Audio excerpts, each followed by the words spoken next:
We'll take our first questions from Augusto Niez-Gay with Somos MMA. Your line is open. Hey, Chris, how are you doing? Good, how are you? Fine, thank you. Chris, this will be your third fight in the UFC, first one in the main card, facing the number 10 contender in the division. And I want to ask you, if someone have told you 1 year ago that you would be in this position, what would that Chris Daukaus have said? I would have believed you. I definitely would have believed you on that one. My focus and drive that has propelled me to this spot has not wavered, and I just can't wait to show pretty much the world what that drive and that determination will do come Saturday. And how do you approach and prepare a fight against someone like Oleinik with so much experience in the MMA? Realistically, you've been watching that dude for however long he's been fighting. It seems like forever. Yeah. There's really nothing he hasn't seen. So you just game plan about what you do, and that's pretty much what I'm sticking to. I mean, everyone has their little, their go-tos, and everyone knows his go-to. So I mean, I've been watching him for years now, so it's nothing new to me. But I can only focus on myself and what I can, control in that cage. And what would that be? What are the keys for your victory on Saturday? Just let my hands go, land on him. Obviously he wants to take it to the ground. Make him work if he is going to take me to the ground. Make him work as much as possible so that when he's down there, he has to rest and just push the pace on him. I honestly don't think that he can keep my pace. Okay, and this card has some of the new contenders in the heavyweight division. I mean, you, Tom Aspinall, the new blood. And Yeah. I want to ask you, what's your analysis about the division, taking into account the next title fight against between Stipe Miocic and Francis Ngannou, and also the John Jones situation that Dana White has confirmed that he will be the next one for the title. So, what's your analysis about all this? It's exciting to have all the new blood in there. The heavyweight division for a lot of years has been like stagnant with Stipe, but Stipe is a true champion. He's one of the greatest. Francis fight, I'm really excited to see that. I want to see if Francis has been able to improve his wrestling defense and his cardio. In my opinion, he has. It's definitely going to be a different fight, but we'll see how that goes. As far as John Jones, that's a business standpoint. John Jones is John Jones. It's okay for me to accept the fact that he's going to go right into a title shot. There's really nothing I can say about that.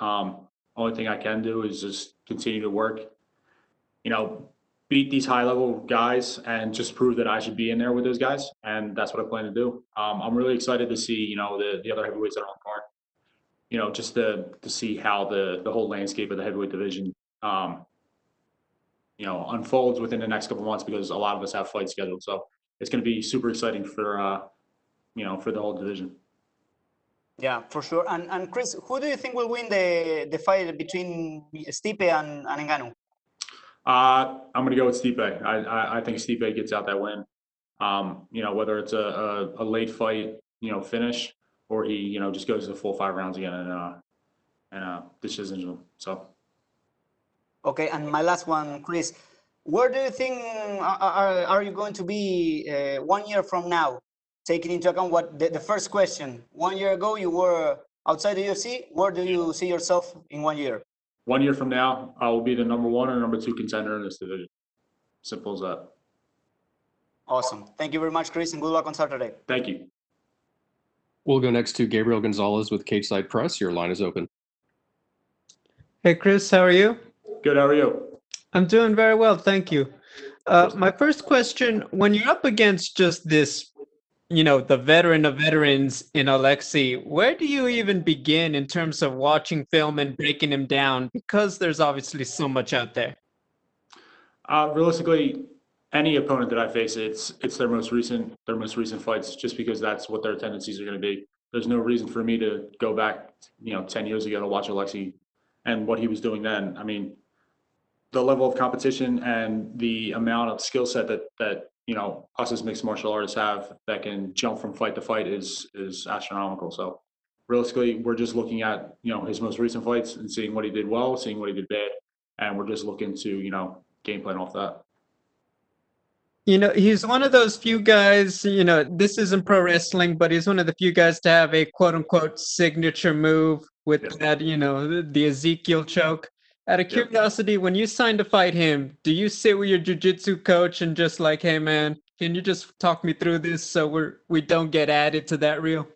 No, I mean it's something that you game plan for, obviously, but it's not, you have to take into account the rest of the fight, like, and what I'm going to be doing with that fight. Me dictating the pace. If I stick to my game plan, I make him fight my fight. He can't touch me with that. So that's pretty much what we're doing here. You're always conscious of everything that your opponent brings, but you can't get so focused on what they do that you forget what you do, and that's not what we're doing here. What do you think has been the key to his longevity? Because obviously you don't see that many guys still keeping up at this in the game. What do you think it is about his style that's allowed him to stay at the top? Realistically, I mean, for the better part of his career, he really hasn't taken a lot of damage. I mean, his style dictates that. He's, super heavy on top. He's in dominant positions. He's not getting struck. He's not sitting back on his back taking ground and pound for 13 out of the 15 minutes and then pulling off a submission. He's on top. He's dictating the pace. He's dictating where the fight goes. And that's pretty much why, in my opinion, why he's been so successful this long. He's very good at what he does, and it shows. Hey, thank you, Chris, and good luck. Thank you.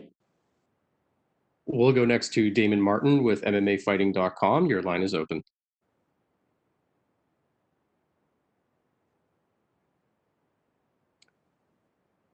Damon, your line is open. Oh, sorry. Chris, we've seen it now with the heavyweight division, some of the younger guys coming in like yourself, Tom Aspinall, who's on this card. Traditionally, heavyweight has been one of the weirder divisions where, age hasn't mattered as much. You've seen, the older guys kind of rule the division for a lot of years. Do you feel like we are seeing a bit of a changing of the guard with guys like yourself, coming in and kind of shaking things up a little bit? Yeah. We're the new blood in there, and we're looking. Obviously, the UFC's put me against Aleksei, and Aspinall's fighting on the same card, and he's fighting Arlovsky. So there's definitely something to say about the UFC's confidence in both of our skill set and our marketability for going forward with this division. So it's pretty crazy to see, but I'm very excited in the fact that we get to be at the forefront of this quote unquote, new blood to old blood, new division type thing going on. Obviously, hype is great, and when you come with a lot of hype behind you, it's fun. But you kind of quietly came in and you went out there and knocked out a guy, then knocked out your next opponent. Now you're getting a top 15 opponent. Do you like kind of playing that underdog, that guy that we don't see coming? Yeah, and realistically, that's what I like. I mean, apparently I'm the betting favorite in this, so I it's a little weird and I think a little disrespectful for Aleksei to be the underdog in this. Just because of his longevity and him being a top contender for years now. But yeah, I really like it. I mean, this whole mindset that I'm really not supposed to be here. Like this is like my career as a police officer and everything. I have a full-time job. Like this is something I do.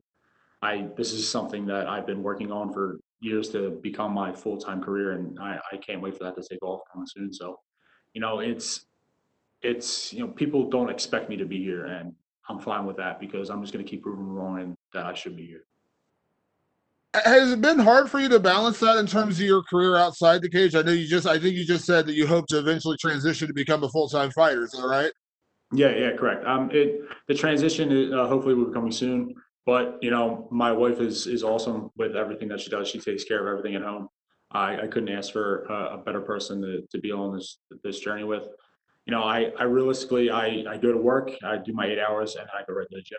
And then, or if I'm at work, it's the opposite. So I'll be home a little bit, go to the gym, work out, strength and conditioning, whatever, and go right to work. And she's super understanding. She's been with me from the first steps of this journey, and it's something that has helped me because if I didn't have her, if I didn't have that type of person who was beside me, I don't think I'd be sitting here talking right now. And last one for me. So much has been made about Aleksei's, ground game, his submission game. How important is patience with a guy like Aleksei if the fight does go to the ground? Because you do see some people when they get in that position, they panic, and that really opens up the submission. Do you feel like patience is a big key if this fight actually hits the ground? Yeah, absolutely. He's a veteran of the sport. He knows all the intricacies, the subtle details of everything. If he does get dropped, I can't be, trying to finish him real quick because he's very good on his sweeps. He's very good on his underhooks and coming up on the single leg and getting reversal. So it's something that I'll have to, plan on that, of what's going to happen. But I just can't get overzealous. And like I've been saying in my last fights, it's one of the major factors that has played a part in why I've been so successful recently. It has been keeping everything under control, my adrenaline, my nerves, and everything like that. So that's what I'm going to be looking to do on Saturday. Thanks very much, Chris. Thank you. We'll take our final questions from Jay Anderson. Your line is open. Thanks very much. And just a couple of quick ones, Chris, if you will. There's been all this talk about Aleksei and the number of fights he's got. He's got more experience than anyone not named Dan Severn at this point. Okay. But you've got a black belt of your own. Do you feel that your ground game is being overlooked? No, because in part that's my fault. I haven't showcased my skills on the ground, and realistically, it's just because I prefer to just punch people in the face. It's just something that I like to do. I like to keep that in my back pocket. I'd rather have people not know about that, so that when I do, when we do go to the ground, and when I do submit this guy, or I do submit that guy, or I hit an awesome sweep or whatever, or I'm super heavy on top, that people are going to be surprised, and it's nothing that I'm going to be surprised about. It's nothing my team's going to be surprised about, or any of the people that I train with. So it's definitely something that it's like a hidden gem that I have. So yeah. Good stuff. And the other one for me, you and your brother Kyle both joined the UFC last year, and became part of an exclusive club, really, of brothers who have fought in the promotion. When Yep. you guys were on your way up, was there any sort of friendly rivalry on who was going to make it first? Any kind of little bet between you? No, there was no rivalry about who was going to make it first, or I'm going to make it and you're not going to make it. It was the ultimate goal was for both of us to make it. This is what we set out to do as a profession, and we're doing this as a profession. There was always rivalries in the rounds. Obviously, you want to win the round, you want to get a takedown on him, you want to land 2 or 3 more strikes than he did that round. But the ultimate goal was always to get to this position and to prove that we belong in each of our respective divisions, and to prove that we belong at the top of those divisions. And we're just going to keep doing that. And I honestly can't wait till this fight. I get to make that one step closer to the top. And then when he fights, he's going to be doing the same thing. All right. Well, you definitely proved you guys belong. So congratulations. Best of luck this weekend. Thank you. Thank you very much, Chris. You're all set. Thank you very much, guys.